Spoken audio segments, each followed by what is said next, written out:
Hello. All right, welcome back to the stream. We're going to be carrying on with our commentary, analysis, and voice acting throughout Harry Potter and the beloved series. We are going through the third book, Harry Potter and the Prisoner of Azkaban, and we are looking at Chapter 10, The Marauder's Map. So, if you're following along in your book, please open it to Chapter 10. I'm in the illustrated version. It has been illustrated by Jim Kay, a wonderful artist. We are on page 140. Let's set everything up here. We'll begin.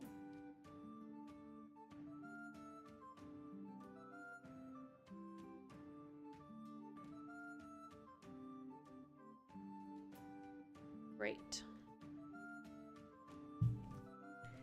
All right, so last week we went through Chapter 9, and it was called The Grim Defeat. This was a rough one. So Harry had been really looking forward to his Quidditch match after convincing, Professor McGonagall, whose hat I am donning on my head. He had to convince her to let him even do Quidditch, and he had to be supervised because of the fact that he's, possibly going to be murdered by this Sirius Black fellow. Well, I messed up my hair, sorry. Well, guess what? He finally got to his Quidditch match, and Slytherin decided to pull out last minute because their Seeker's arm was hurt by a hippogriff. Stupid Malfoy. And they pulled out really because of the weather. They didn't want to play in a very, very dangerous, terrible storm. And we had a whole rant about how irresponsible it is that this school allows the kids to play in such weather. And it doesn't make sense because they also don't let them do things like leave the castle after night. Like in this book, I can understand because there's a murder on the loose, but in the last two books, they didn't know of any looming threat except for the Chamber of Secrets. But before that, they still had the rule, right, that they can't leave after a certain hour, which makes sense. That's like a rule that schools would have. Totally makes sense. But schools would also have a rule to cancel a Quidditch match when there's terrible weather. Now, I understand it's supposed to be like rugby, and as I understand in England, they play that sport. They just go hard. And so she's trying to, be like rugby, I guess, but for wizards. However, still, at a certain weather point, you have to cancel the match because it comes to a point where, it's not even skill anymore. It's just chaos and danger. And that's what happened. Harry was flying. There was, a bunch of lightning and wind blowing him around. He couldn't see. And then he ended up seeing a Grim. A dark dog figure, wolf-ish thing. We're not exactly sure, but it was a dark dog. And as we've learned from Professor Trelawney, that means death. And if you see it, you're usually going to die. And then lo and behold, Harry did almost die. He fell off his broom and crashed into the floor hundreds of feet. And at the last minute, Dumbledore slowed down his fall so he didn't die. But, he did have to be repaired a little. And he lost the match. They lost the match to, I believe it was Hufflepuff. Yes. Hufflepuff, our dear friend Cedric Diggory. He's actually, we don't know him that well. He's brand new to the book. He's been in Hogwarts for a while. He's just an older character, an older wizard. He's in the year above them, I think. So they don't know him that well. And he ended up winning. He felt bad about it, but, he won. So, yeah, kind of a sad chapter. He lost the Quidditch match and also saw the Grim. Didn't die, which is good, but still, it's not looking too good. Not looking too good for Harry in that sense. Plus, he still can't go to Hogsmeade. And that's really unfortunate and not enjoyable. So that's kind of what's going on in his life really, honestly, nothing really has happened in the book so far that's good. Which I guess is par for the course in Harry Potter, but still, I feel like there are a lot of moments that are like funny and fun. The characters just have a good time. But so far here, everything has just been wrong. Everything goes wrong. The one good thing that's happened to them, besides McGonagall letting him play Quidditch, which didn't turn out to be that great. The one good thing, though, is that... Oh, the one good thing. That Hagrid is now teaching care of magical creatures and is their teacher, which is really cool and fun. Except for that Malfoy ruined it on the first day by getting himself attacked by a hippogriff. What a loser. And then and now Hagrid's only having them play with like some sort of weird sluggy type creature that's extremely boring. Extremely boring. So yeah, kind of a whole year sucked. Ron and Hermione had some fun. They went to Hogsmeade, but we didn't get to go along with them. We were stuck with Harry back in the castle being bored. Harry did make some good friends with that hippogriff, though, before Malfoy ruined everything. But, you know, like, really not much good has happened. So we have a hippogriff that likes Harry, that we don't get to see him anymore. We have Hagrid as a teacher, but he's kind of having to be boring. And then we do have, oh my gosh, why? Mr. Lupin, Dr. Lupin, Professor Lupin? Professor Lupin. I know his name, okay? I just have ADHD and it's hard to think sometimes. Okay, so Professor Lupin. He's the other good thing that's happened this year. He's a really great teacher so far and seems to be really thoughtful and smart and is actually teaching them good things. They are actually learning to defend themselves in their class. So that's been great. And their classes have been great. But then, in the last chapter, I think it was chapter 9. It might have been the chapter before that. Let me double check. No, it was in the last chapter as well. The last chapter was just a bad chapter all around. Snape was teaching the class because Professor Lupin was sick. So that's like the one good thing. Everything that's good has been destroyed. Malfoy ruined the hippogriffs. Malfoy ruined Hagrid's class. And Snape, basically, let's face it, it's just another Slytherin. It's like the same boat. Snape is now ruining Lupin's class. You know, if I was Harry, I would just be really frustrated with how this year's going. However, also, if we were Harry, we would still be happy to be at Hogwarts and not with the Dursleys. So, overall, way better to be at Hogwarts and almost be murdered by a Grim or a murderer or Snape than to be with the Dursleys. Anything is better than that. At least with Malfoy, he can snap back and stand up for himself a little bit. And, you know, the worst he faces is detention. The Dursleys are just the worst, you know? Okay. Let's begin. Chapter 10, The Marauder's Map. There we go.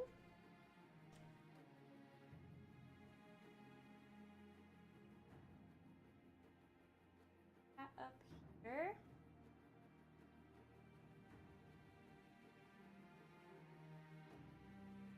Okay, error occurred. That's fine. Start it. Okay. Good. All right. The Marauder's Map. Madame Pomfrey insisted on keeping Harry in the hospital wing for the rest of the weekend. He didn't argue or complain, but he wouldn't let her throw away the shattered remnants of his Nimbus 2000. He knew he was being stupid, knew that the Nimbus was beyond repair, but Harry couldn't help it. He felt as though he'd lost one of his best friends. Oh yeah, I forgot that. His Nimbus 2000 was destroyed. Jeez. Real rough time for Harry right now, you guys. Well, we are about halfway through the book, so, you know, I feel like these books tend to go that way sometimes. Things are rough, but hopefully they end well. We'll see. Okay. He, Harry, had a stream of visitors, all intent on cheering him up. Hagrid sent him a bunch of earwiggy flowers that looked like yellow cabbages. And Ginny Weasley, blushing furiously, turned up with a get-well card she had made herself, which sang shrilly unless Harry kept it shut under his bowl of fruit. We are seeing a lot in the first 3 books that Ginny seems to have a little bit of a crush on Harry. Or maybe not even a little bit, maybe a big bit.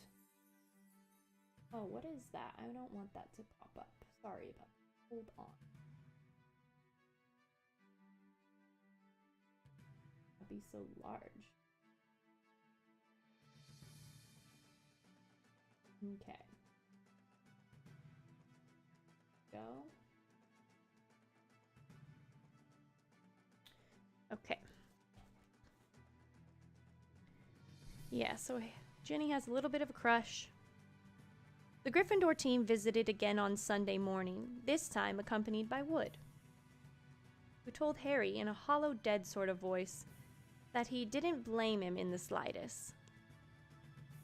Ron and Hermione only left Harry's bedside at night, but nothing anyone said or did could make Harry feel any better, because they only knew half of what was troubling him.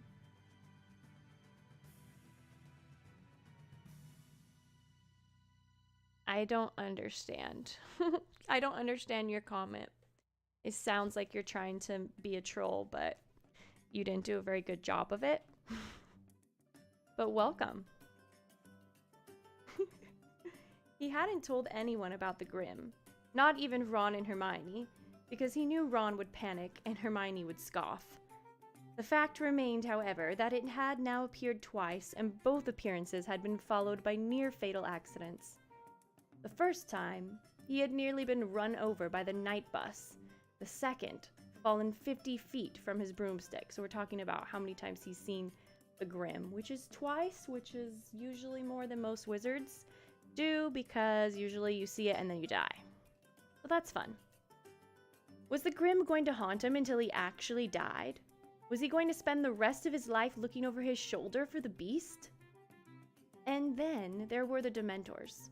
Harry felt sick and humiliated every time he thought of them. Everyone said the Dementors were horrible, but no one else collapsed every time they went near one. No one else heard echoes in their head of their dying parents. Well, not too many people's parents have died, so that's one possible reason, Harry. Just saying. For Harry knew who that screaming voice belonged to now. He had heard her words, heard them over and over again during the night hours in the hospital wing while he lay awake, staring at the strips of moonlight on the ceiling. When the Dementors approached him, he heard the last moments of his mother's life, her attempts to protect him, Harry, from Lord Voldemort, and Voldemort's laughter before he murdered her.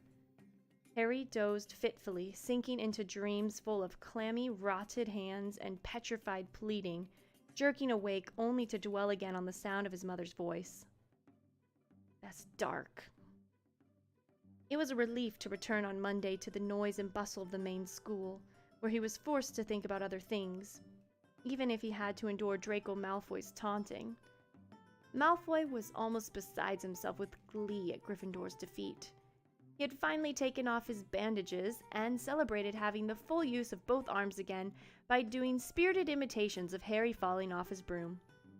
Malfoy spent much of their next potions class doing Dementor imitations across the dungeon.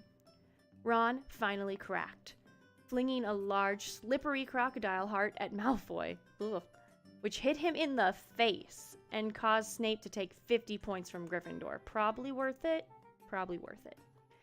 If Snape's taking defense against the dark arts again, I'm gonna be sick, said Ron, as they headed towards Lupin's classroom after lunch. Ooh, didn't use the voice there. Did you guys notice that? We'll try it again. If Snape's taking defense against the dark arts again, I'm gonna be sick, said Ron, as they headed towards Lupin's classroom after lunch. Check who's in there, Hermione. Hermione peered around the classroom door. It's okay. Professor Lupin was back at work. It certainly looked as though he had been ill. His old robes were hanging more loosely on him, and there were dark shadows beneath his eyes. Nevertheless, he smiled at the class as they took their seats, and they burst at once into an explosion of complaints about Snape's behavior while Lupin had been ill. It's not fair. He was only filling in. Why should he send us homework? We don't know anything about werewolves. Oh, okay, I guess these are the students complaining to Lupin. That was confusing to me. 2 rolls of parchment. Did you tell Professor Snape we haven't covered them yet? Lupin asked, frowning slightly. That was a weird Lupin voice. The babble broke out again. Yes, but he said we were really behind and he wouldn't listen. 2 rolls of parchment. Professor Lupin smiled at the look of indignation on every face. Don't worry, I'll speak to Professor Snape. You don't have to do the essay. Oh no, said Hermione, looking very disappointed. I've already finished it. Of course you have, Hermione. Of course you have. I wonder why Professor Lupin is smiling at their indignation. Do you think it's like a kind of a sweet thing? Like, oh, you cute kids, don't worry. Or is it kind of like, like, I don't know, maybe he's like remembering what it was like to be in school and he's like, you guys, not that big of a deal. I don't know. I'm curious. Or maybe it's something about Mr. Snape. Mr. Snape. Mr. Snape? Yeah, something about Professor Snape, maybe. I don't know. I'm just thinking out loud. You know? Okay. Sorry if my hat keeps hitting the microphone. Maybe I should put it a little bit lower. I think it's already as low as it can go, though. Alright, so my hat thing has a life of its own. We're just gonna do it like that. There you go. They had a very enjoyable lesson. Professor Lupin had brought along a glass box containing a hinky punk, a little one-legged creature who seemed as though he was made of wisps of smoke, rather frail and harmless looking. Hinky punk. Lures travelers into bogs, said Professor Lupin as they took notes. You notice the lantern dangling from its head. Sorry, that says hand. I promise I can read. I promise. You notice that lantern dangling from his hand. Hops ahead. People follow the light, then the hinky punk made a horrible squelching noise against the glass. When the bell rang, wait, how do you think it sounds?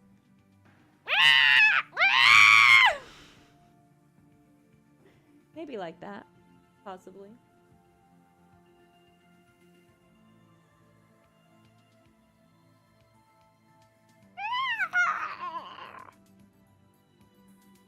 When the bell rang, everyone gathered up their things and headed for the door, Harry amongst them, but... Wait a moment, Harry, Lupin called. I'd like a word. Harry doubled back and watched Professor Lupin covering the hinky punk's box with a cloth.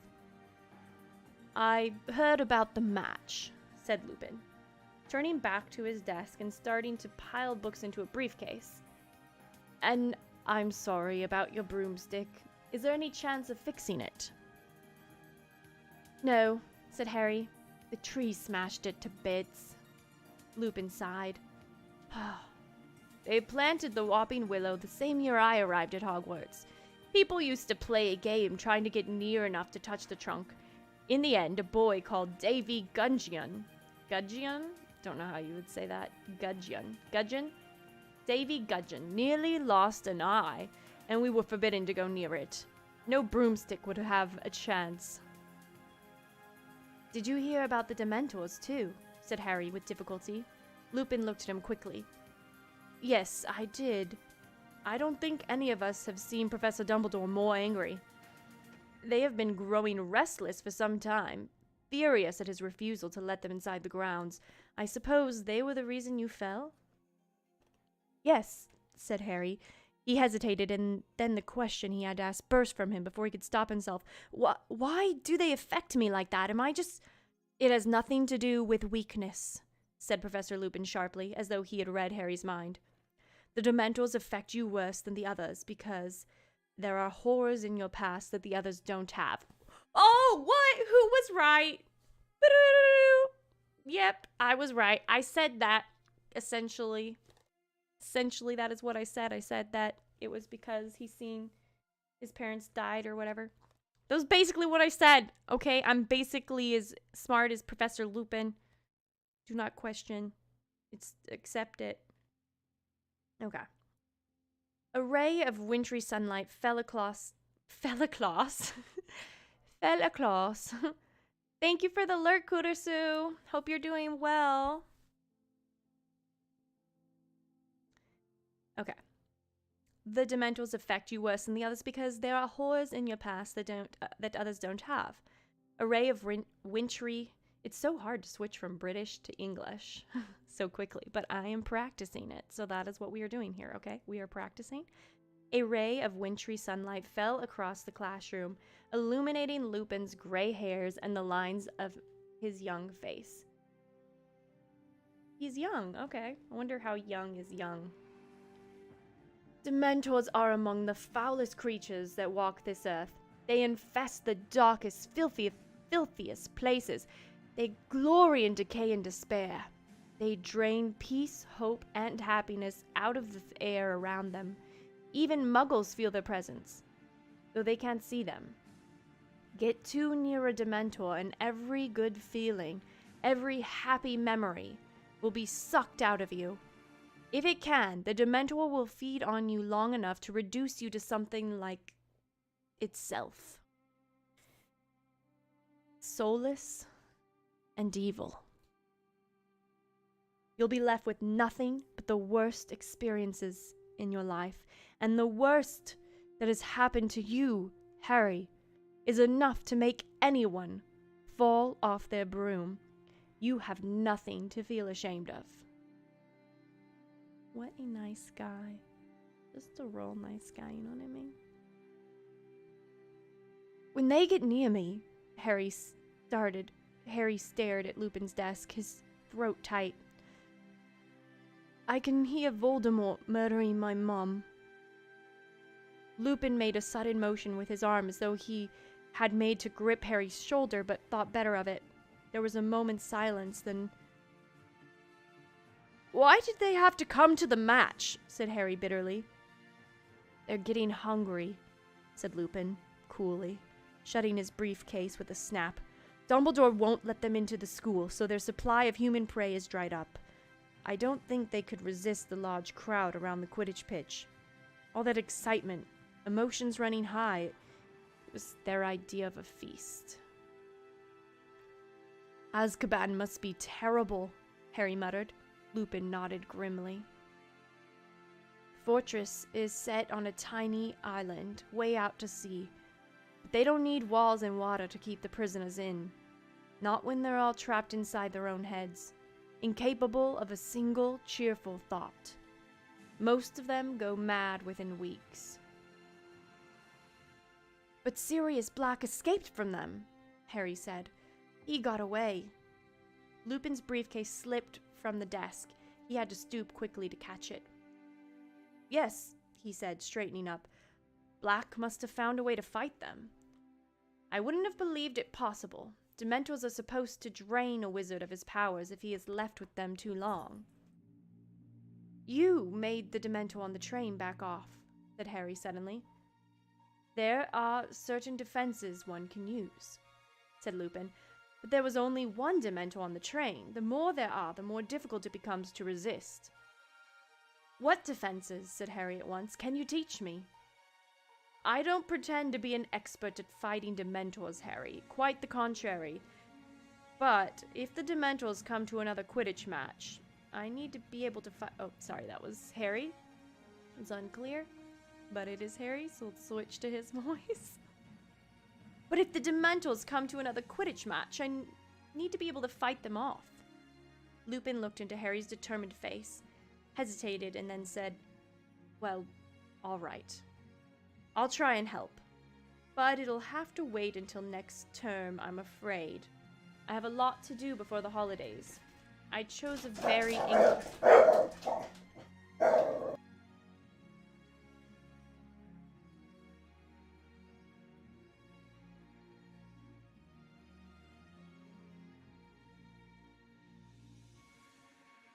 we interrupt this stream briefly because Gimli wanted to have some attention. Gimli, would you like to say hi? You are the reason why we had to stop. You felt it necessary to bark at random people. Here, I'll turn on the light so you can look beautiful in the glow of the fire. This is Gimli, everybody. He's a little bit of a corgi. And by a little bit, I mean a total corgi. Alright. Hopefully he is chill enough now that we can continue.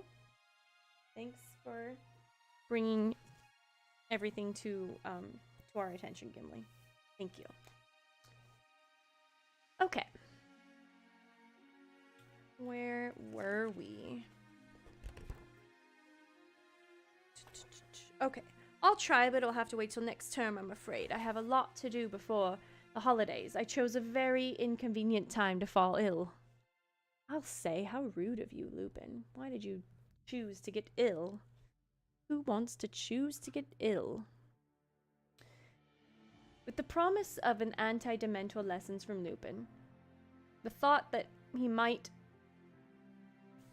Oh my goodness, I forgot to switch back into English.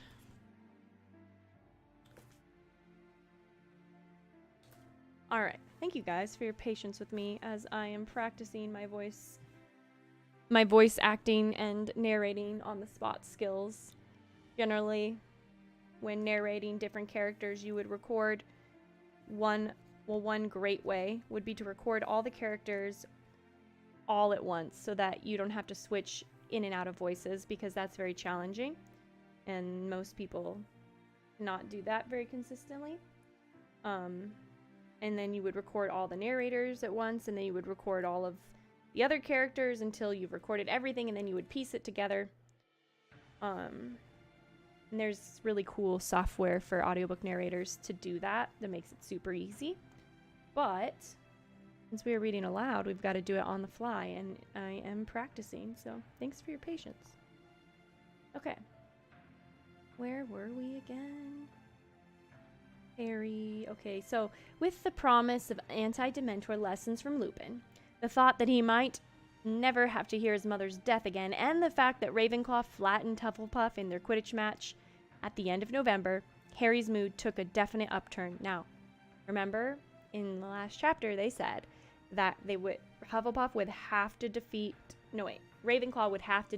Hufflepuff in order for them to have even a chance of winning, and for whatever reason, they thought that was very unlikely, but apparently it happened. So looks like some good things are happening now. So that's great. Harry's mood took a definite upturn. Gryffindor were not out of the running after all. Although they could not afford to lose another match, Wood became repossessed of his manic energy and worked his team as hard as ever in the chilly haze of rain that persisted into December. Harry saw no hint of a Dementor within the grounds. Dumbledore's anger seemed to be keeping them at their stations at the entrances. 2 weeks before the end of term, the sky lightened suddenly to a dazzling opaline white, and the muddy grounds were revealed one morning, covered in glittering frost. Inside the castle, there was a buzz of Christmas in the air. Professor Flitwick, the charms teacher, had already decorated his classroom with shimmering lights that turned out to be real fluttering fairies. The students were all happily discussing their plans for the holidays.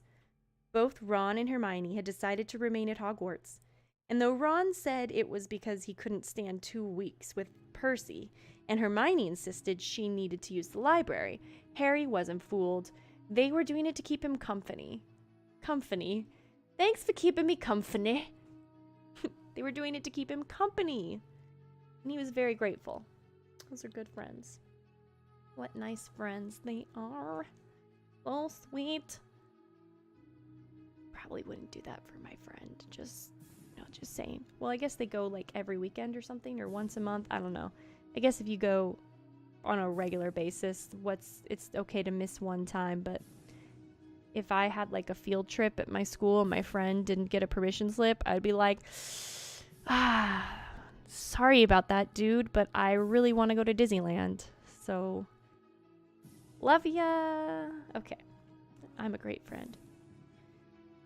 To everyone's delight, except Harry's, there was to be another Hogsmeade trip on the very last weekend of term. "We can all do our Christmas shopping there," said Hermione. "Mom and Dad would really love those tooth-flossing string mints from Honeydukes." Because her parents are dentists.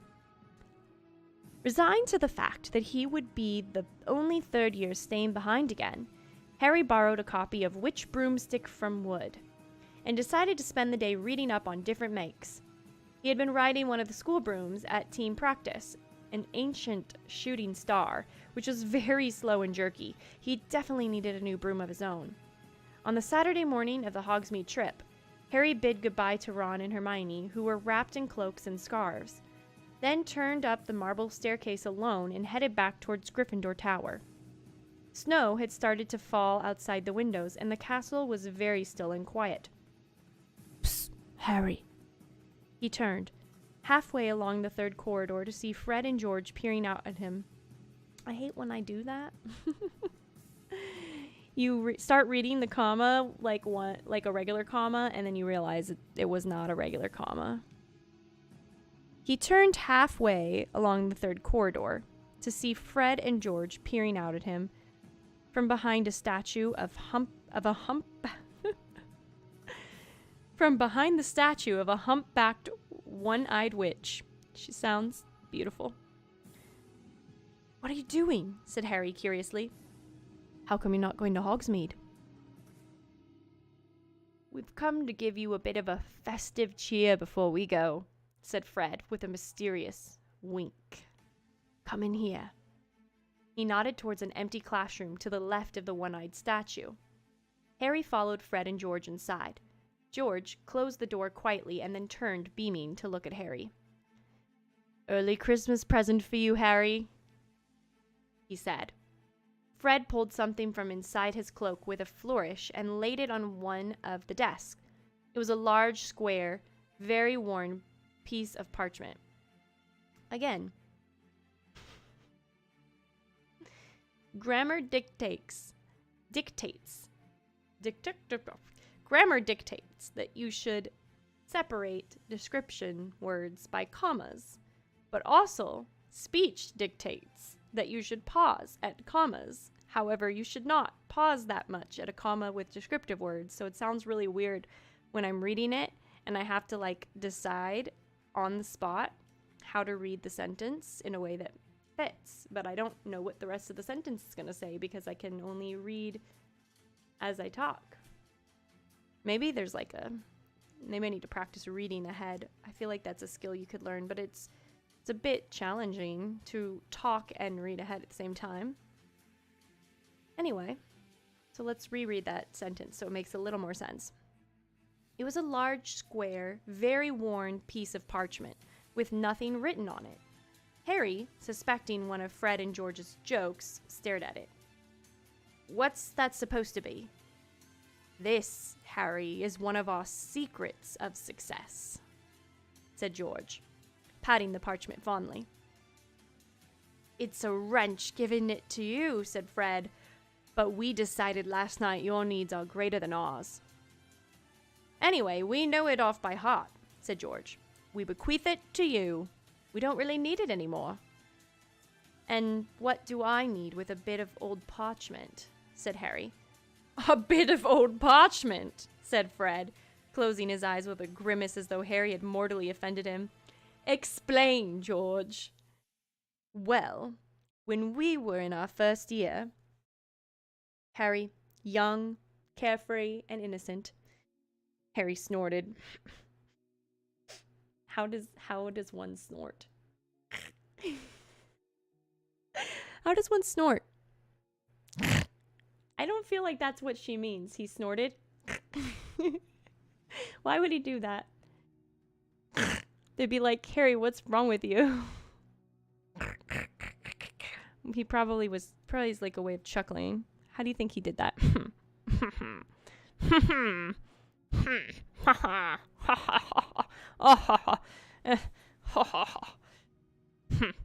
I think it would be more like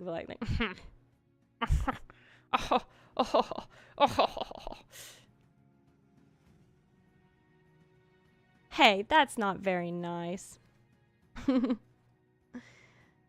Well, welcome, Plainly Aces. Welcome to the stream. How are you doing? You having a great night? Anyway, so Harry snorted. However that sounds. Sure, Daniel Radcliffe did a way better job. He doubted whether Fred and George had ever been innocent. Well, more innocent than we are now. We got into a spot of bother with Filch.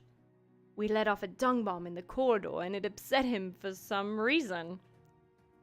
So he hauled us off to the office and started threatening us with the usual. Detention, disembowelment, and we couldn't help noticing a drawer in one of his filing cabinets marked confiscated and highly dangerous. Don't tell me, said Harry, starting to grin. Well, what would you have done? Said Fred. George caused a diversion by dropping another dung bomb. I whipped the drawer open and grabbed this. It's not as bad as it sounds, you know, said George. We don't reckon Filch ever found out how it worked. He probably suspected that it was, though, or he wouldn't have confiscated it. Again, that sentence doesn't sound right when you get the commas wrong. Just sitting and snorting. I know, it's like you think you know how to snort until you are asked, you know, on the spot to snort. And then you're like, whoa, I guess I'm not really the queen of snorting that I thought I was. You think you know yourself, but you're wrong sometimes. You just don't. Well, I hope that you are an expert at snorting because it's a valuable skill. Probably. All right, we're going to reread that sentence so it actually made sense. Filch probably suspected what it was. Dang it, I did it wrong again. We're going to start the whole thing over. We don't reckon Filch ever found out how to work it. He probably suspected what it was, though, or he wouldn't have confiscated it. See, you know, they put a comma after was. Is this like a British thing? I think this is a British thing. Is it a British thing? I should look it up because I feel like in American grammar, right? He probably suspected what it was, though, or he wouldn't have confiscated it. I'm not like saying he probably suspected what it was, though, or he wouldn't have confiscated it. There's no like what it was, pause, though, pause, or he wouldn't have confiscated it. No one talks like that. Not even in England. They don't talk that way. I've never heard someone in England be like, he probably suspected what it was, though. Wait, dang it, I can't even do it wrong again because no one talks like that, okay? Just, you know, no one talks like that. So, why the comma after was? Because it's a, what is it called? A though. What is that? Is it a conjunction? A subordinate? I don't know.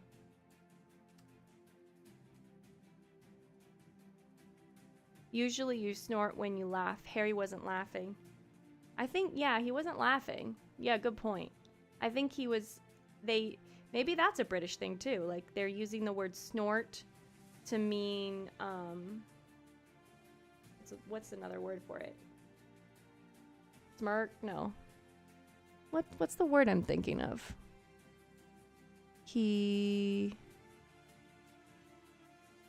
I can't even think of the word. You could probably think of it. He's like, I feel like what they're trying to say is that he is kind of doubting them. Oh, now that I'm having to describe this out loud, it's like complicated. It's like when somebody says something and you're like, uh-huh, yeah, for sure, totally believe you. Like you're sarcastically responding, but he's doing it like with a sound instead. He's like, there's a word for that. What do we usually say? I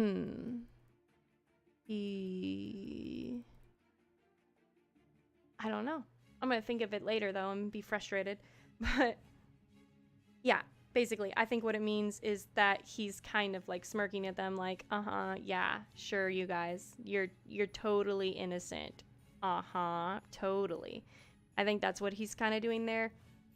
And the snort is probably more like a what do you call that when you're like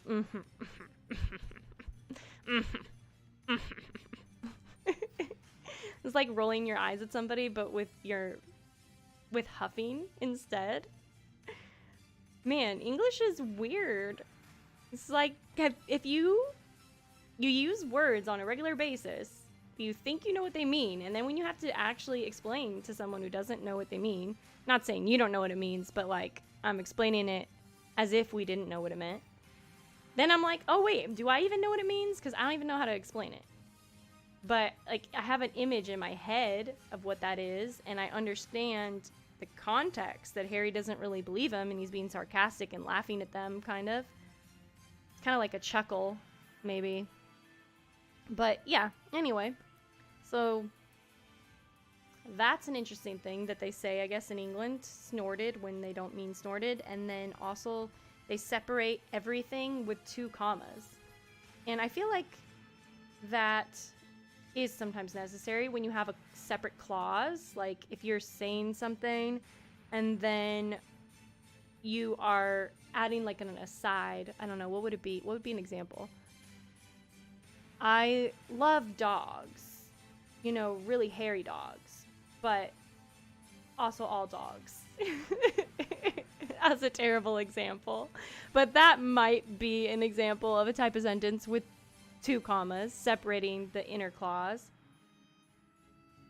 Yeah, I'll think of another example another time, but like that's when you use 2 commas. You use 2 commas when you have 2 pauses, not when you have 1 pause. I feel like it should be, he probably suspected what it was, no comma, though, comma, or he wouldn't have confiscated it, because he's probably suspected what it was, though. I feel like that could be a full sentence. Like, he probably suspected what it was, though.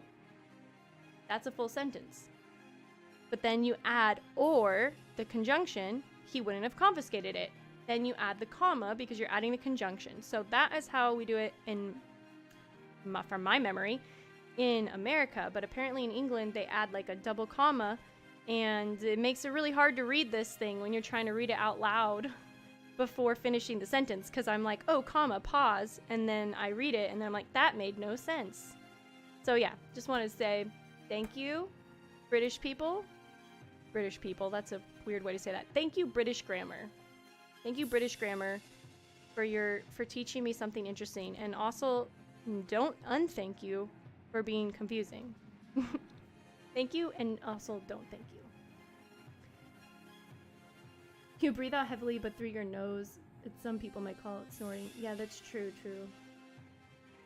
You remember the scene? Yeah. You learned English by watching Friends when you were a kid. That's cool. What's your first language? Oh no, my water is dripping on my book. Bad water.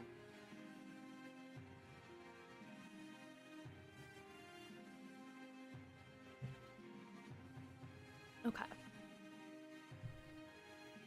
Sorry about that. I just need some water. I think I've over-talked myself. Over-snorted myself, probably. Lithuanian? Oh, that's cool. That sounds complicated. Well, it's really awesome that so many people, not Americans, know 2 languages. Very few Americans seem to know 2 languages. I know like a little bit of Spanish, but not enough that I could like have a conversation in a chat of someone who spoke Spanish. So cool. I like that in other countries they try to learn 2 languages or more. I also know a little bit of Mandarin, but again, not enough that I could have a conversation. Enough that I could like go to the store and be like, I want that. How much is it? Thank you. Here is money. Goodbye. You could talk Russian? Oh, that's cool. That's a hard language. I think one of the hardest ones to learn. Because they have a crazy alphabet. Crazy hard to learn. Okay, where are we anyway? We were talking about Quidditch, and he snorted, and oh yeah, this is the important part of the book, of the chapter at least, and it's a very fun part of the book. So let's get back into it. All right, so Filch was threatening them with detention, disembowelment, etc., and then they blew another dung bomb so that they could confiscate and steal this map from him, or this piece of parchment from him. And then they said he probably suspected what it was, though, or he wouldn't have confiscated it. That's how you would say that sentence. And you know how to work it, said Harry. Oh, yes, said Fred, smirking. This little beauty's taught us more than all the teachers in this school. You're winding me up, said Harry, looking at the ragged old bitch of bit of parchment. Wow, that came out wrong. The ragged old bit of parchment started saying the parchment word too fast. Oh, are we? Said George. He took out his wand. Where'd that wand go? Wacha. He took out his wand. Now I lost my spot. Touched the parchment lightly and said, I solemnly swear that I am up to no good.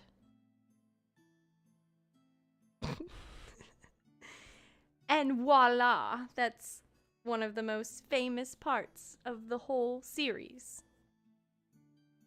And at once, thin ink lines began to spread like a spider's web from the point that George's wand had touched. They joined each other, they crisscrossed, they fanned into every corner of the parchment. Then words began to blossom across the top, great curly green words that proclaimed, Messrs. Moony, Wormtail, Padfoot, and Prongs, purveyors of aids to magical mischief makers, are proud to present the Marauder's map. I'm so excited! This is one of the best parts of the whole series. So fun! The parchment shows everything, yes. I guess you could. It was a map showing every detail of the Hogwarts castle and grounds, but the truly remarkable thing was the tiny ink dots moving around it, each labeled with a name in minuscule writing. Astounded, Harry bent over it. A labeled dot in the top left corner showed that Professor Dumbledore was pacing in his study. The caretaker's cat, Mrs. Norris, was prowling the second floor, and Peeves, the poltergeist, was currently bouncing around the trophy room. And as Harry's eyes traveled up and down the familiar corridors, he noticed something else. The map showed a set of passages he'd never entered, and many of them seemed to lead right into Hogsmeade, said Fred, tracing one of them with his finger. There are 7 in all. Now Filch knows about these 4. He pointed them out. But we're sure we're the only ones who know about these. Don't bother with the one behind the mirror on the 4th floor. We used it last winter, but it's caved in, completely blocked. And we don't reckon anyone's ever used this one because the Whomping Willow's planted right over the entrance. But this one here, this one, leads right into the cellar of Honeydukes. We've used it loads of times, and as you might have noticed, the entrance is right outside this room, through that one-eyed old crone's hump. Moony, Wormtail, Padfoot, and Prongs, sighed George, patting the heading of the map. We owe them so much. Noble men working tirelessly to help a new generation of lawbreakers, said Fred solemnly. Right, said George briskly. Don't forget to wipe it after you use it. Or anyone can read it, Fred said warningly. Just tap it again and say, mischief managed. And it'll go blank. Let's just take that in for a moment. That's like the best part. of the series and the movies. I just remember that part so well. So fun. So fun, and this map is so cool. "So, young Harry," said Fred in an uncanny impersonation of Percy. Oh, I'm sorry, he's impersonating Percy. So let's say that differently. "So, young Harry," said Fred in an uncanny impersonation of Percy, "mind you behave yourself." "See you in Honeydukes," said George, winking. I'm not very good at winking. Harry stood there gazing at the miraculous map. He watched the tiny ink Mrs. Norris turn left and pause to sniff at something on the floor. If Filch really didn't know, he wouldn't have to pass the Dementors at all. But even as he stood there, flooded with excitement, something Harry had once heard Mr. Weasley say come floating out of his memory. "Never trust anything that can think for itself. You can't see where it keeps its brain." This map was one of those dangerous magical objects Mr. Weasley had warned against. Aids to magical mischief makers. But, excuse me. But then, Harry reasoned, he only wanted to use it to get to Hogsmeade. It wasn't as though he wanted to steal anything or attack anyone. And Fred and George had been using it for years without anything horrible happening. Harry traced the secret passage to Honeydukes with his finger. Then quite suddenly, as though following orders, he rolled up the map, stuffed it inside his robes, and hurried to the door of the classroom. He opened it a couple inches. There was no one outside. Very carefully, he edged out of the room and slipped behind the statue of the One-Eyed Witch. All right, let's look at the picture. Here's a picture of the One-Eyed Witch. And Fred and George peeking out from behind it.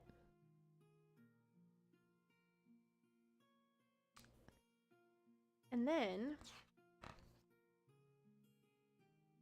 we have a picture here. This is of the Marauder's map. So,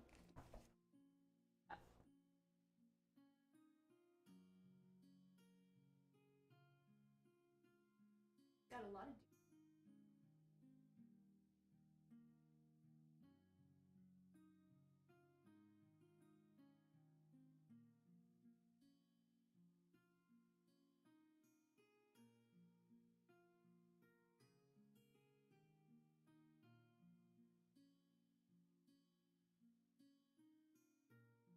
really neat, huh?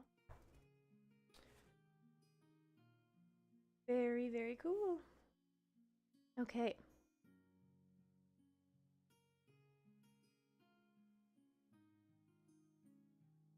What did he have to do? He pulled out the map again and saw to his astonishment that a new ink figure had appeared upon it, labeled Harry Potter.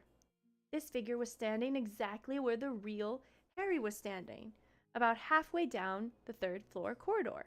Harry watched carefully. His little ink self appeared to be tapping the witch with his minute wand. Harry quickly took out his real wand and tapped the stitch. Oh, I wonder if that's supposed to be minute. Probably. So, Harry watched carefully. His little ink self appeared to be tapping the witch with his minute wand. Harry quickly took out his real wand and tapped the statue. Nothing happened. He looked back at the map. The tiniest speech bubble had appeared next to its figure. The words said, "Descendium. Descendium. Descendium," Harry whispered, tapping the stone witch again. At once, the statue's hump opened wide enough to admit a fairly thin person. Harry glanced quickly up and down the corridor, then tucked the map away again, hoisted himself into the hole headfirst, and pushed himself forwards. He slid a considerable way down what felt like a stone slide, then landed on a cold, damp earth. He stood up, looking around. It was pitch dark. He held up his wand, muttered, "Lumos," and saw that he was in a very narrow, low, earthy passageway. He raised the map, tapped it with the tip of his wand, and muttered, "Mischief managed." The map went blank at once. He folded it carefully, tucked it inside his robes. Then, heart beating fast, both excited and apprehensive. I make up so many new, fun ways to say words. The passage twisted and turned, more like the burrow of a giant... Oh, I'm going to pause there for a moment. Something I wanted to say or show you. Forgot what it was. Oh, I felt like it was important. You ever have that feeling like there's something important you were supposed to do or say? Anyway. Oh, I do remember one thing I wanted to say. It's not really that important, actually. But I was just going to say that... well, maybe it's important. I don't know. I feel like in the movie, you see this map, right? In the movie. And you see that it tells you where everybody is listed in the rooms and stuff. And you do see the map do, like, one or two interesting things that I won't say right now because it hasn't happened yet. But you don't see too much in the movie about this map having a mind of its own. And Harry just said something super interesting that I wonder if it will come up again in the series. Never trust anything that can think for itself if you can't see where it keeps its brain. I don't know if that's just like a random thing that we threw in there or if that's going to become important.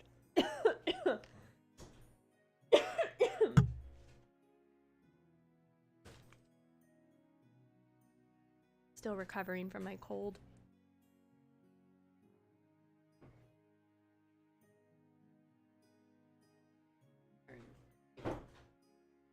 Turn off, please. Okay.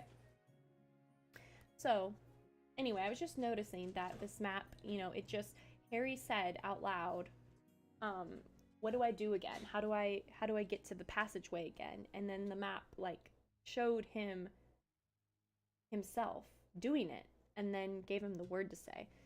So it's like kind of like the map can hear and understand what he's saying and also choose to help him. So that's interesting. I feel like in the movie they don't show that as much. It's magic. Relax. Yeah, seriously. Okay. So, anyway. Harry, where are we now? He said... Did I skip a page? I think I'm over here. Okay, sorry guys. Alright, so he holds out his wand in front of him. It took ages, but Harry had the thought of honeydukes to sustain him. After what felt like an hour, the passage began to rise. Panting, Harry sped up, his face hot, his feet very cold. 10 minutes later, he came to the foot of some worn stone steps which rose out of a sight above him. Careful not to make any noise, Harry began to climb. 100 steps, 200 steps. He lost count as he climbed, watching his feet. Then, without warning, his head hit something hard. It seemed to be a trapdoor. Harry stood there, massaging the top of his head, listening.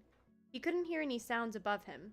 Very slowly, he pushed the trapdoor open and peered over the edge. He was in the cellar, which was full of wooden crates and boxes. Harry climbed out of the trapdoor and replaced it. It blended so perfectly with the dusty floor that it was impossible to tell it was there. Harry crept slowly towards the wooden staircase that led upstairs. Now he could definitely hear voices, not to mention the tinkle of a bell and the opening and shutting of a door. Wondering what he ought to do, he suddenly heard a door open much closer at hand. Somebody was about to come downstairs. "And get another box of jelly slugs, dear. They've nearly cleaned us out," said a woman's voice. A pair of feet was coming down the stairs. Harry leapt behind an enormous crate and waited for the footsteps to pass. He heard the man shifting boxes against the wall opposite. He might not get another chance. Quickly and silently, Harry dodged out from his hiding place and climbed the stairs. Looking back, he saw an enormous backside and a shiny bald head buried in a box. Harry reached the door at the top of the stairs, slipped through it, and found himself behind the counter of honeydukes. He ducked, crept sideways, then straightened up. Honeydukes was so crowded with Hogwarts students that no one looked twice at Harry. He edged up amongst them. Looking around, again, the comma thing. It's a comma thing. JK, JK. That's what she's saying to me right now. She's like, haha, comma, JK, JK. All right. He edged amongst them, looking around, and suppressed a laugh as he imagined the look that would spread over Dudley's piggy face if he could see where Harry was now. There were shelves upon shelves of the most succulent-looking sweets imaginable. Creamy chunks of nugget, shimmering pink squares of coconut ice, fat, honey-colored toffees, hundreds of different kinds of chocolates. I don't even know what most of these things are, but they sound really good. And if they have these things in England, then I 100% want to go there and eat them.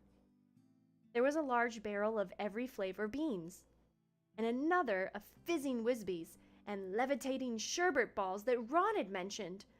Along yet another wall were special effects sweets, Drubel's best blowing gum, which filled a room with the bluebell-colored bubbles that refused to pop for days. The strange splintering tooth-flossing string mints, tiny black pepper imps, breathe fire for your friends. Ice mice, hear your teeth chatter and squeak. Peppermint creams shaped like toads. Pop realistically in the stomach. Fragile sugar-spun quills and exploding bonbons. Ooh, would it be fun to eat something and feel it hop in your stomach? Like if you knew it wasn't a real frog that you just ate, would that be a fun experience? Maybe. Harry squeezed himself through a crowd of 6 years and saw a sign hanging in the furthest corner of the shop. Unusual taste.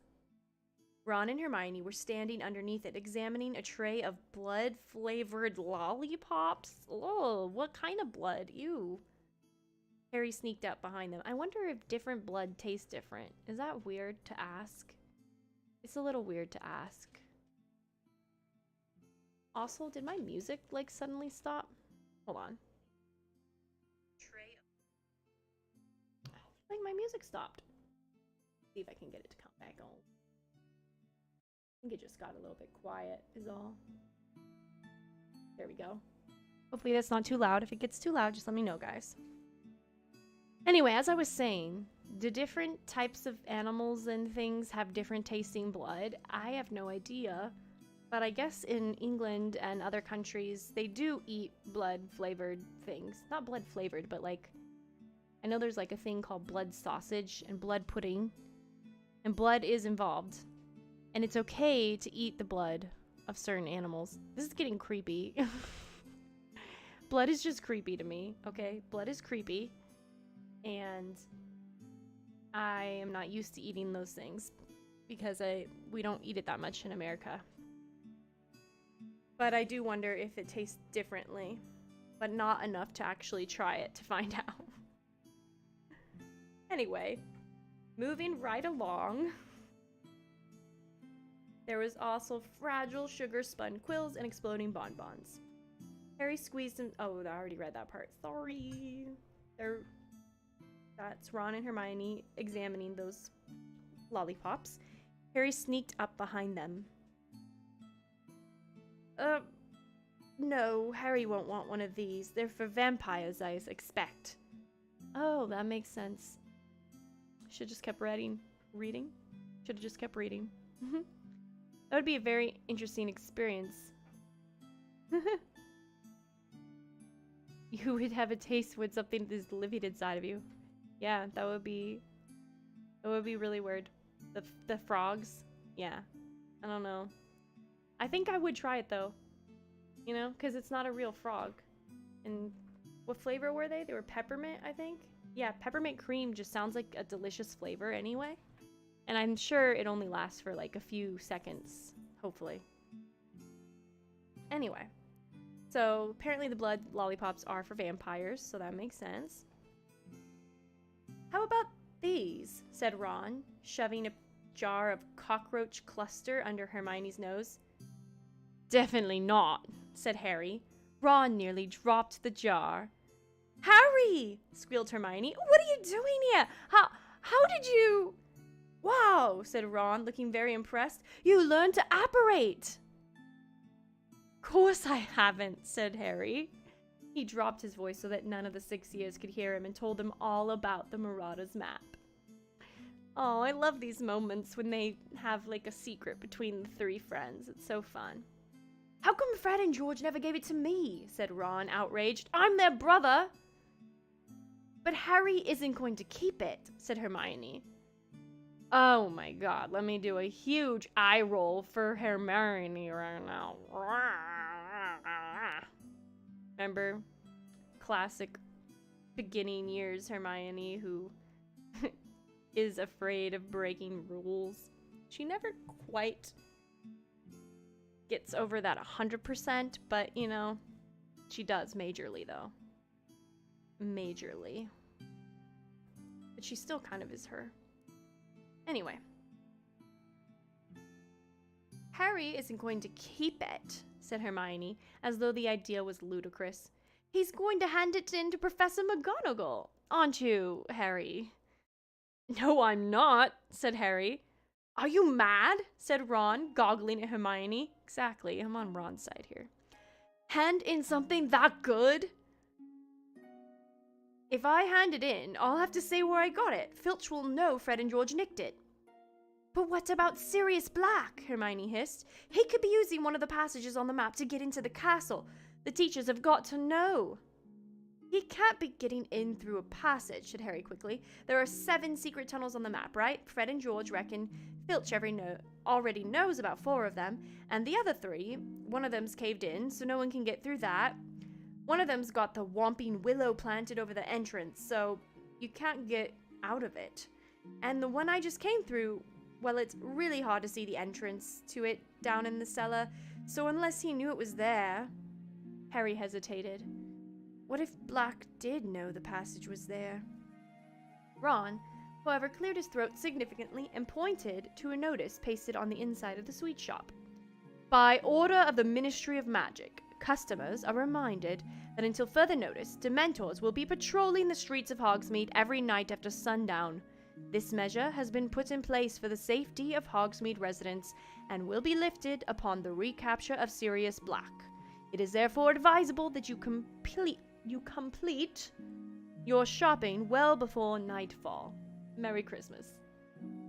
See, said Ron, I'd like to see Black try and break into Honeydukes with Dementors swarming all over the village. Anyway, Hermione, the Honeydukes owners would hear a break-in, wouldn't they? They live over the shop. Yes, but Hermione seemed to be struggling to find another problem. Look, Harry still shouldn't be coming into Hogsmeade. He hasn't got a signed form. If anyone finds out, he'll be in so much trouble. And it's not nightfall yet. What if Sirius Black turns up today? Now? He'd have a job spotting Harry in this, said Ron, nodding through the mullioned windows at the thick, swirling snow. Come on, Hermione, it's Christmas. Harry deserves a break. Amen, Mr. Ron. Amen. All right. Is there a picture? No, no picture. Hermione bit her lip, looking extremely worried. Are you going to report me? Harry asked at her, grinning. Oh, of course not, but honestly, Harry. Seen the fizzing Whizbees, Harry? Said Ron, grabbing him and leading him over to their barrel. And the jelly slugs and the acid pops. Fred gave me one of those when I was 7. It burnt a hole right through my tongue. I remember Mom walloping him with a broomstick. Ron stared broodingly into the acid pop box.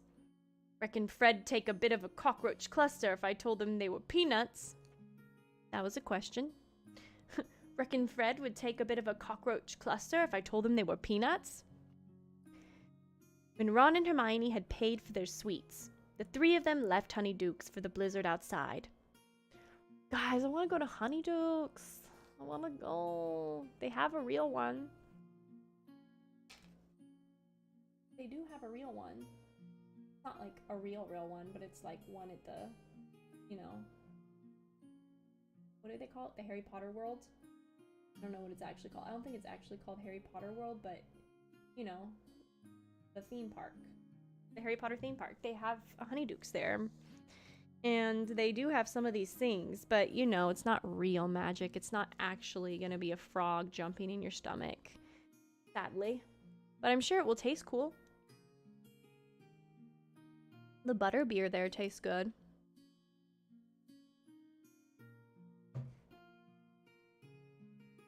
I really didn't get very much of the candy there. I think because I went with my husband at the end of our honeymoon, and we were running lower on funds. We spent most of our honeymoon and money at Disney World. So by the time we got to Harry Potter World, the Wizarding World of Harry Potter, I think that's what they call it, the Wizarding World of Harry Potter.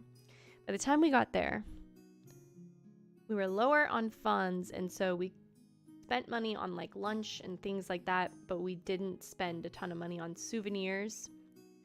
We like used our funds wisely, you know? We got these wands and like a picture, like a memory. I think we got like a picture memory, whatever they call it. And we got I got like a couple souvenirs, like things that would last, but we didn't have like a ton of money to just buy like all of the candy, because each candy is like $10 there. It's ridiculous. All that to say, I'd love to go back again when that's like my main focus and I can try all the candies. That would be fun. But also it's like, you know, exciting because you're like, ooh, fizzing Whizbee, and then you're like, but this is just Pop Rocks with a new name and 3 times the price. Then it becomes a little less exciting. But if I had like a ton of money to just blow, then that would be fun. How about expired magic food? You eat it and then it starts to eat you from the inside. Ooh. Maybe that's what happens when the magic food expires. From what you heard, Disney World is more expensive than Las Vegas. I mean, it just depends what you're doing, right? Because, like, if you go to Vegas, you can stay in a hotel for $40 a night if you stay at, like, a cheaper hotel. They're always doing deals because they want you to stay at their casino. But once you're there, it just depends what you do. If you go to a show, the shows are like $200. If you go to, what else is there to do there? I'm sorry, I just hit the mic. Oh, if you go to like a buffet, the buffets are like $40 to $50 a person. So, you know, that rakes up your prices. If you go to one of the like fancy restaurants there, those are really expensive. But you could just eat at McDonald's. So it's kind of up to you. Versus like Disneyland, they like even McDonald's at Disneyland is really expensive. And then at Las Vegas, you could gamble, and so that's totally up to you. Like, some people go and gamble $5, some don't gamble at all, some gamble $1 million. So it's really like Vegas is as expensive or cheap as you want it to be. You're gonna spend most of your money getting there if you have to fly, and then from there you could easily blow $1 million, or you could easily have a weekend for like $500 or less, depending on how you budget yourself. Disneyland, however, though, you got to pay the entry fee, which is like $150 or something crazy. So just to even get in, you're already spending, that's like probably a weekend in Vegas, like just for the hotel. Then if you have hotel, you can go like through a cheap hotel or the Disney hotel, which is super expensive. And then eating, you could always just leave the park and go somewhere cheap and then come back, but then you're going to spend Uber money, and they're kind of like practically their own island, so it makes more sense to eat there unless you pack a lunch. So you could do Disney cheaper. You could just spend the money to enter and then pack a lunch and then spend no money on anything else, and then you get away with being like $150 per person.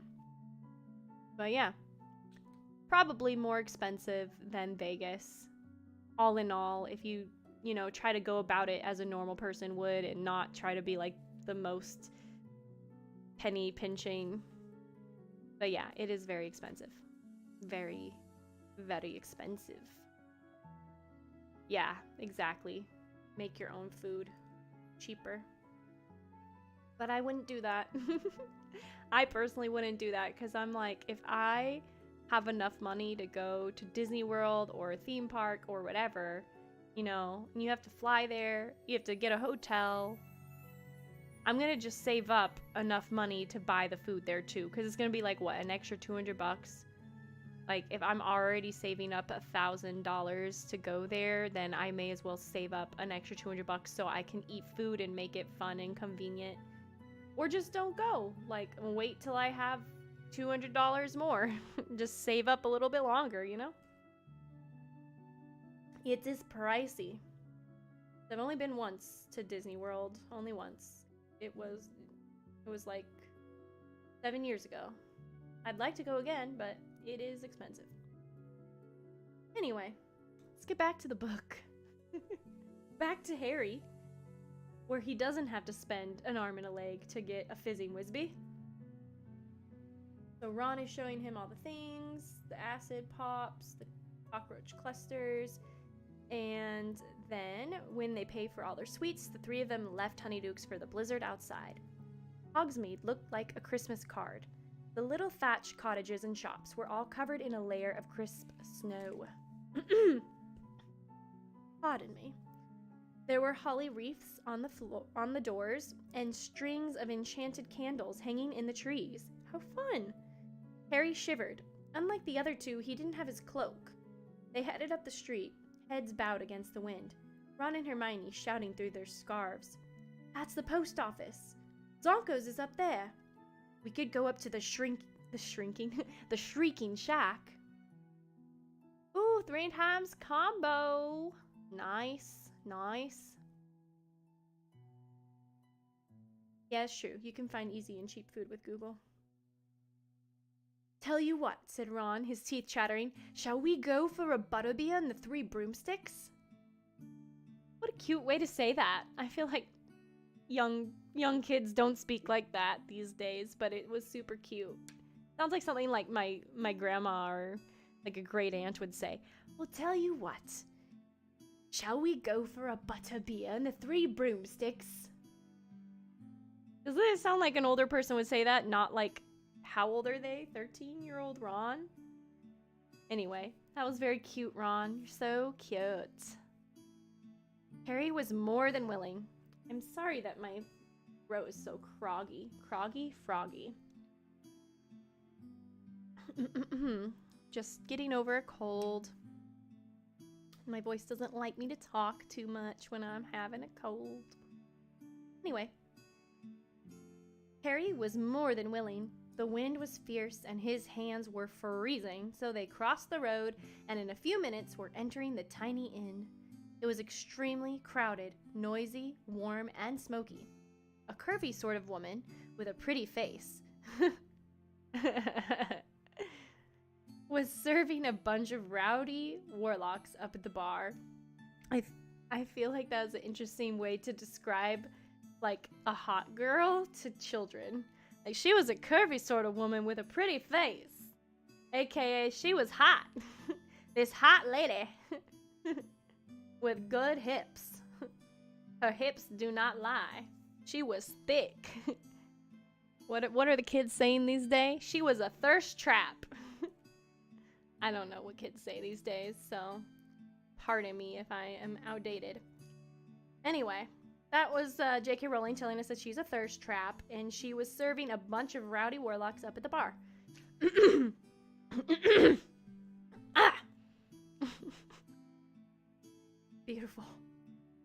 That's Madame Rosmerta, said Ron. I'll get the drink, shall I? He added, going slightly red. Harry and Hermione made their way to the back of the room, where there was a small vacant table between the window and a handsome Christmas tree, which stood next to the fireplace. Ron came back 5 minutes later, carrying 3 foaming tankards of hot butterbeer. Happy Christmas, he said, happily raising his tankard. What's a tankard? Is that like a pint? You know, they say pint in England. So what is a tankard? Someone tell me in the comments or the chat. Harry drank deeply. It was the most delicious thing he ever tasted and seemed to heat every bit of him from the inside. A sudden breeze ruffled his hair. The door of the Three Broomsticks had opened again. Harry looked over the rim of his tankard and choked.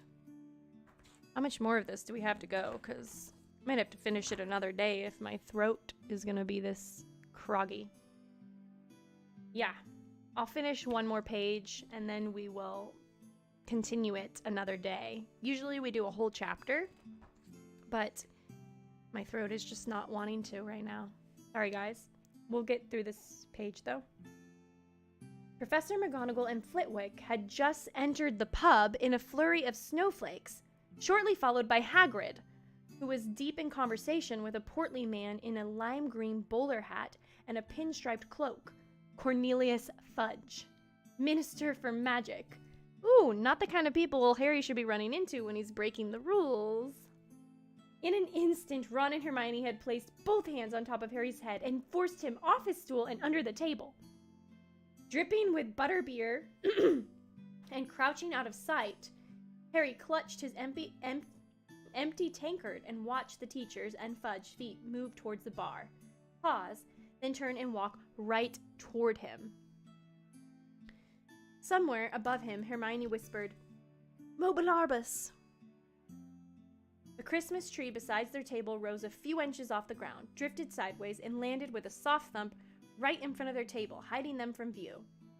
Staring through the dense lower branches, Harry saw 4 sets of chair legs move back from the table right beside theirs, then heard the grunts and sighs of the teachers and minister as they sat down. Next, he saw another pair of feet wearing sparkly turquoise high heels and heard a woman's voice.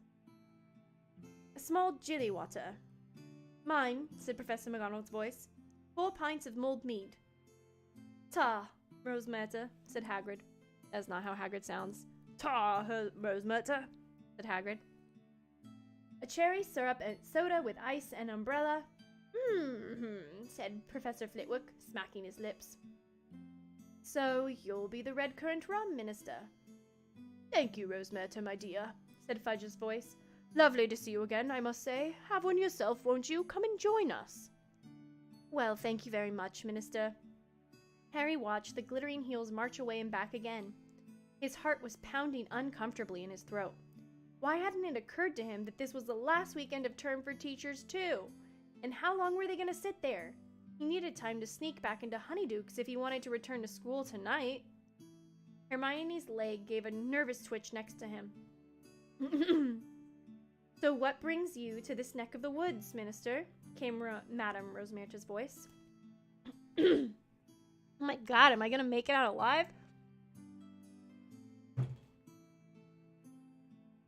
Tankard is a tall beer mug, typically made of silver or pewter with a handle and sometimes a hinged lid. Oh, that's cool. So kind of like a stein, which is what they call it in Germany. Kids are kind of rude these days. In Poland, we found a restaurant and you ate truffles. They were 10 euros per meal. I assume that that's a lot, but I don't know for sure. It sounds like a lot. It sounds like it's more than $10, so I feel like that's probably a lot for truffles, but also we don't really have truffles that much here. We have chocolate truffles, but even that's not very common. Anyway. So what brings you to this neck of the woods, Minister? Came Madame Rosemerta's voice. Harry saw the lower part of Fudge's thick body twist in his chair as though he was checking for eavesdroppers. Then he said in a quiet voice, "What else, my dear? It's Sirius Black. I dare say you heard what happened to the school at Halloween." "I did hear a rumor," admitted Madame Rosemerta. Did you tell the whole pub, Hagrid?" said McGonagall exasperatedly. "Do you think Black's still in the area, Minister?" whispered Madame Rosemerta. "I'm sure of it," said Fudge shortly. "You know that the Dementors have searched my pub twice," said Madame Rosemerta, a slight edge to her voice. "Scared all my customers away. It's very bad for business, Minister." "Rosemerta, my dear, I don't like any of them more than you do, said Fudge uncomfortably. Excuse me. Necessary precaution. Unfortunate. But there you are. I've just met some of them. They're in a fury against Dumbledore. He won't let them inside the castle grounds. I should think not, said Professor McGonagall sharply. How are we supposed to teach with those horrors floating around? Hear, hear! Squeaked tiny Professor Flitwick, whose feet were dangling a foot from the ground. All the same, demurred Fudge. They are here to protect you all from something much worse. We all know what Black's capable of. Do you know, I still have trouble believing it, said Madame Rosmerta thoughtfully. Of all the people to go to the dark side, Sirius Black was the last I'd have thought. I mean, I remember him when he was a boy at Hogwarts. If you told me then what he was going to become, I'd have said you'd had too much mead. You don't know the half of it, Rosmerta, said Fudge gruffly. The worst he did isn't widely known. The worst? Said Madame Rosmerta, her voice alive with curiosity. Worse than murdering all those poor people, you mean? I certainly do, said Fudge. I can't believe that. What could possibly be worse? You say you remember him at Hogwarts. Oh, sorry, that was a different person. You say you remember him at Hogwarts, Rosmerta, murmured Professor McGonagall. Do you remember who his best friend was? Naturally, said Madame Rosmerta with a small laugh.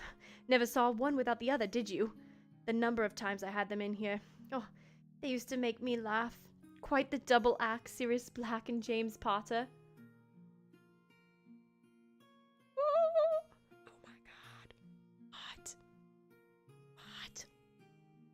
Harry dropped his tankard with a loud clunk. There's like a picture in the background of the words, kind of makes it hard to read. That's my excuse for not reading the word clunk. See, kind of makes it hard to read certain letters, okay? Harry dropped his tankard with a loud clunk. Ron kicked him. Precisely, said Professor McGonagall. Black and Potter, ringleaders of their little gang. Both very bright, of course. Exceptionally bright. In fact, but I don't think we've ever had such a pair of troublemakers. I don't know, chuckled Hagrid. Fred and George Weasley could give up a run for their money. That is not how Hagrid sounds. I'm so sorry, guys. I need to figure it out one day, but, you know, that's what we're doing for now. You'd have thought Black and Potter were brothers, chimed in Professor Flitwick. Inseparable. Of course they were, said Fudge. Potter trusted Black beyond all his other friends. Nothing changed when they left school. Black was best man when James married Lily. Then, they named him godfather to Harry. OMG. OMG. Harry has no idea, of course. You can imagine how the idea would torment him. Because Black turned out to be in a league with you-know-who? Whispered Madame Rosmerta. Worse than even that, my dear. Fudge dropped his voice and proceeded in a sort of low rumble. Not many people are aware that the Potters knew you-know-who was after them. Dumbledore, who was of course working tirelessly against you-know-who, had a number of useful spies. One of them tipped him off, and he alerted James and Lily at once. He advised them to go into hiding. Well, of course, you-know-who wasn't an easy person to hide from. Dumbledore told them that their best chance was the Fidelus charm. How does that work? Said Madame Rosmerta, breathless with interest. Professor Flitwick cleared his throat. An immensely complex spell, he said squeakily, involving the magical concealment of a secret inside a single living soul. The information is hidden inside the chosen person or secret keeper, and is henceforth impossible to find. Unless, of course, the secret keeper chooses to divulge it. As long as the secret keeper refused to speak, you-know-who could search the village where Lily and James were staying for years and never find them. Not even if he had his nose pressed against the sitting room window. So Black was the Potter's secret keeper, whispered Madame Rosmerta. Well, that is a thing that they left out of the movies. They just left out the whole concept of secret keeper. I mean, they said basically the same thing, but this whole, like, magical concept kind of went away. Sad. Naturally, said Professor McGonagall. James Potter told Dumbledore that Black would die rather than tell them where they were. That Black was... Oh, sorry, that's Professor McGonagall's voice. It's hard. That Black was planning to go into hiding himself, and yet Dumbledore remained worried. I remember him offering to be the Potter secret keeper himself. He suspected Black? Gasped Madame Rosmerta. He was sure that somebody close to the Potters had been keeping you-know-who informed of their movements, said Professor McGonagall darkly. Indeed, he had suspected for some time that someone on our side had turned traitor and was passing a lot of information to you-know-who. But James Potter insisted on using Black. He did, said Fudge heavily. And then, barely a week after the Fidelius charm had been performed, Black betrayed them, breathed Madame Rosmerta. He did indeed. Black was tired of his double agent role. He was ready to declare his support openly for you-know-who, and he seems to have planned this for the moment of the Potter's death. But as we all know, you-know-who met his downfall in little Harry Potter. Powers gone, horribly weakened, he fled, and this left Black in a very nasty position indeed. His master had fallen at the very moment when he, Black, had shown his true colors as a traitor. He had no choice but to run for it.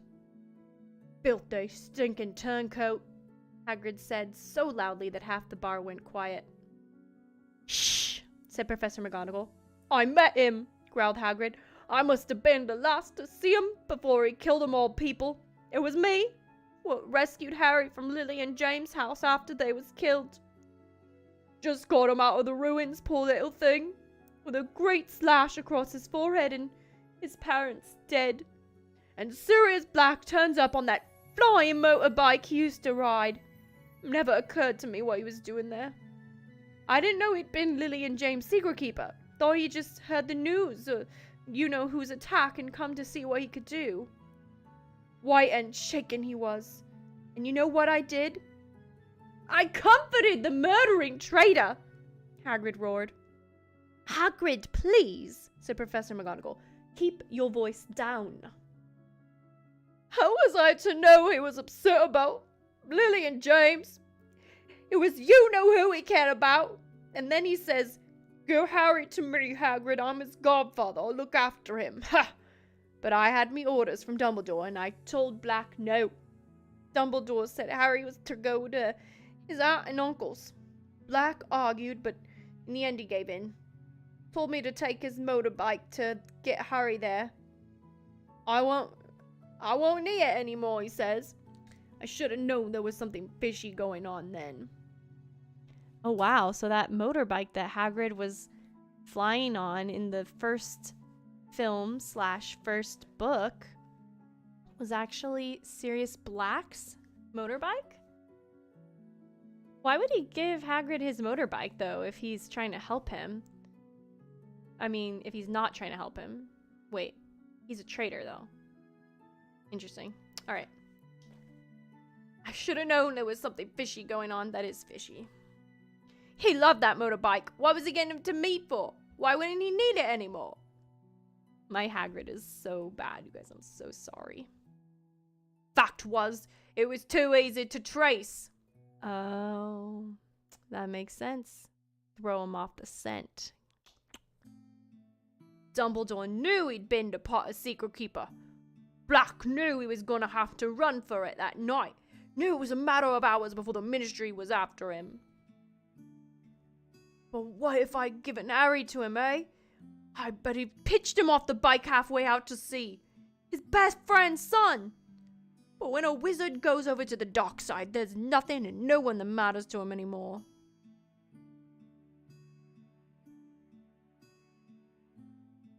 That's not true. I'm just gonna say, that's not true, Hagrid. It's not true. I mean, once they go to the dark side, they do stop being caring towards a lot of people. But only the people who are against them. The people who are on their side, they care about very much. Like, deeply. Like, deeply. Especially Voldemort supporters. They love Voldemort. Like, they don't want him to die. They would be so sad if he died. So they do care about people. Just only the ones that are on their side. You know? Kind of like us all. Think on that. A long silence followed Hagrid's story. Then Madame Rosmerta said with some satisfaction, "But he didn't manage to disappear, did he? The Ministry magic caught up with him the next day." "Alas, if we only had," said Fudge bitterly. "It was not we who found him. It was little Peter Pettigrew, another of the Potter's friends. Maddened by grief, no doubt, and knowing that Black had been the Potter's secret keeper, he went after Black himself." "Pettigrew, that fat little boy who was always tagging around after them at Hogwarts?" said Madame Rosmerta. "Hero worshipping Black and Potter?" "Oh, sorry. Hero worshipping Black and Potter," said Professor McGonagall. "Never quite in the league talent-wise. I was often rather sharp with him. You can imagine how I regret that now." She sounded as though she had a sudden head cold. Oh, so she sounds like me. You guys, I lied. I'm actually finishing this chapter. Because it's so good. It just got so juicy, you know? "There now, Minerva," said Fudge kindly. "Pettigrew died a hero's death. Eyewitnesses, muggles of course. We wiped their memories later. Told us how Pettigrew cornered Black. They said he was sobbing. 'Lily and James, Sirius, how could you?' And then he went for his wand. Well, of course, Black was quicker. Blew Pettigrew to smithereens." Professor McGonagall blew her nose and said thickly, "Stupid boy. Foolish boy. He was always hopeless at dueling. Should have left it to the Ministry. I tell you, if I got to Black before little Pettigrew did, I would have messed around with wands. I'd have ripped him limb from limb," Hagrid growled. "You don't know what you're talking about, Hagrid," said Fudge sharply. "Nobody but trained hit wizards from the magical law enforcement squad would have stood a chance against Black once he was cornered. I was junior minister in the Department of Magical Catastrophes at the time, and I was one of the first on the scene after Black murdered all those people. I will never forget it." Love or fear? Yeah, that's a good point. Do the people who turn to the dark side, do they love or do they fear? I think they do both, you know? I think about, yeah, I don't want to give anything away for people who haven't read or seen the movies, but you know, just think about some of the characters that are on the dark side and how they care for their family members. There is love and fear can sometimes be close, but I think there's a little bit of both mixed in. And I think that it becomes dangerous when you value the fear over the love, but that doesn't mean they don't love them at all. Their love is a little bit tainted by their bad morality. Yes, but everyone is capable of love. Except for Voldemort, because of what he did to himself. So, other than that.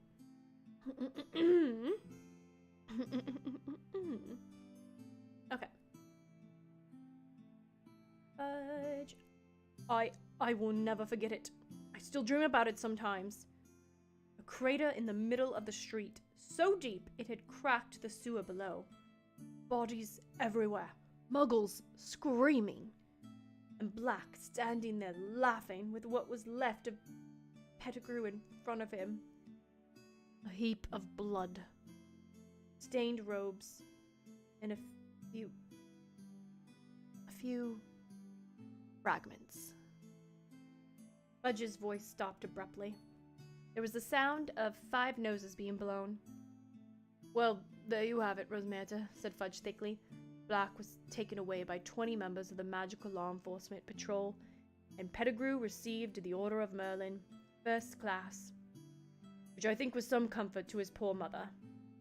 Black's been in Azkaban ever since. Like me. See? I'm a known Death Eater, convicted murderer, and a fugitive from Azkaban. Better watch out. Madame Rosmerta let out a long sigh. Is it true he's mad, Minister? I wish I could say that he was, said Fudge slowly. I certainly believe his master's defeat unhinged him for a while. The murder of Pettigrew and all those muggles was the action of a cornered and desperate man. Cruel. Pointless. Yet I met Black on my last inspection of Azkaban. You know, most of the prisoners in there sit muttering to themselves in the dark. There's no sense in them. But I was shocked at how normal Black seemed. He spoke quite rationally to me. It was unnerving. You'd have thought he was merely bored. Asked if I'd finished with my newspaper. Cool as you please. Said he missed doing the crossword. Yes, I was astounded at how little effect the Dementors seemed to be having on him. And he was one of the most heavily guarded in the place, you know. Dementors outside his door day and night. But what do you think he's broken out to do? Said Madame Rosmerta. Good gracious, Minister, isn't he? He isn't trying to rejoin you-know-who, is he? I dare say that is the eventual plan, said Fudge evasively.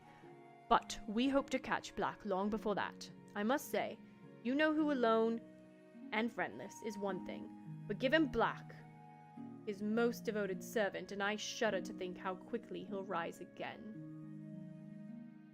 There was a small clink of glass on wood. Someone had set down their glass. You know, Cornelius, if you're dining with the headmaster, we'd better head back up to the castle, said Professor McGonagall. One by one, the pairs of feet in front of Harry took the weight of their owners once more. Hems of cloaks swung into sight, and Madame Rosmerta's glittering heels disappeared behind the bar. The door of the Three Broomsticks opened again. There was another flurry of snow, and the teachers disappeared.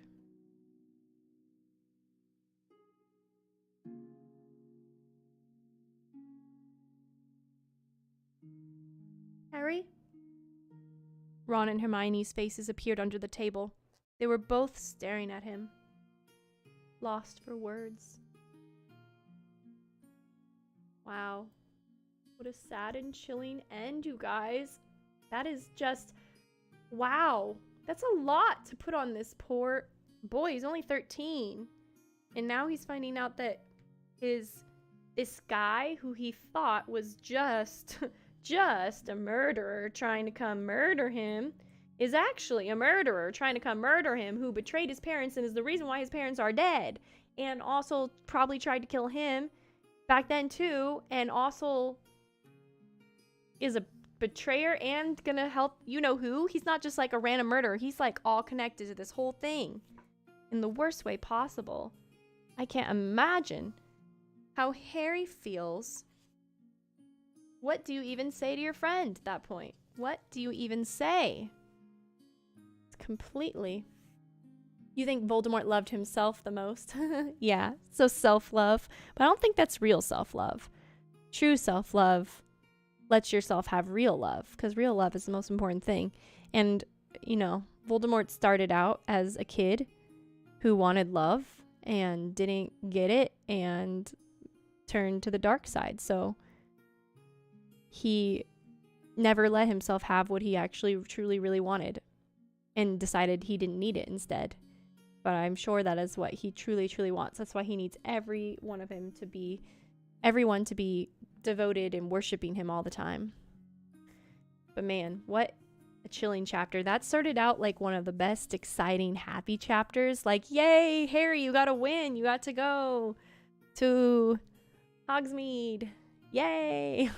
But then turned out to be awful. Awful news for Harry. You guys, that is sad. Well, we're going to go spread our excitement and love to Foxy Roxygen. if you're here in the chat right now, please get ready to join the raid. It is a wonderful, fun, exciting, magical thing when we raid another streamer because we get to share our community and our love of Harry Potter and all gaming and wonderful things with other people and make new friends. But if you are someone who does not have the time and does not want to stay for another person's stream, that's fine. Just make sure that you stay for the raid and say hi and be polite. And just give it a chance because it helps everybody to have a better day and spread the love. So let's go raid Foxy Roxy Jen. And you guys have a great night. Thanks for joining the stream. We'll be back again on Saturday for a Just Dance stream and maybe some more Alice Madness Returns. I'll probably have another cosplay for you. And then we'll also, on next Monday, be reading Chapter 11, which is called The Firebolt. So join us again on twitch.tv/Karinsky23. Love you guys. Let's go raid.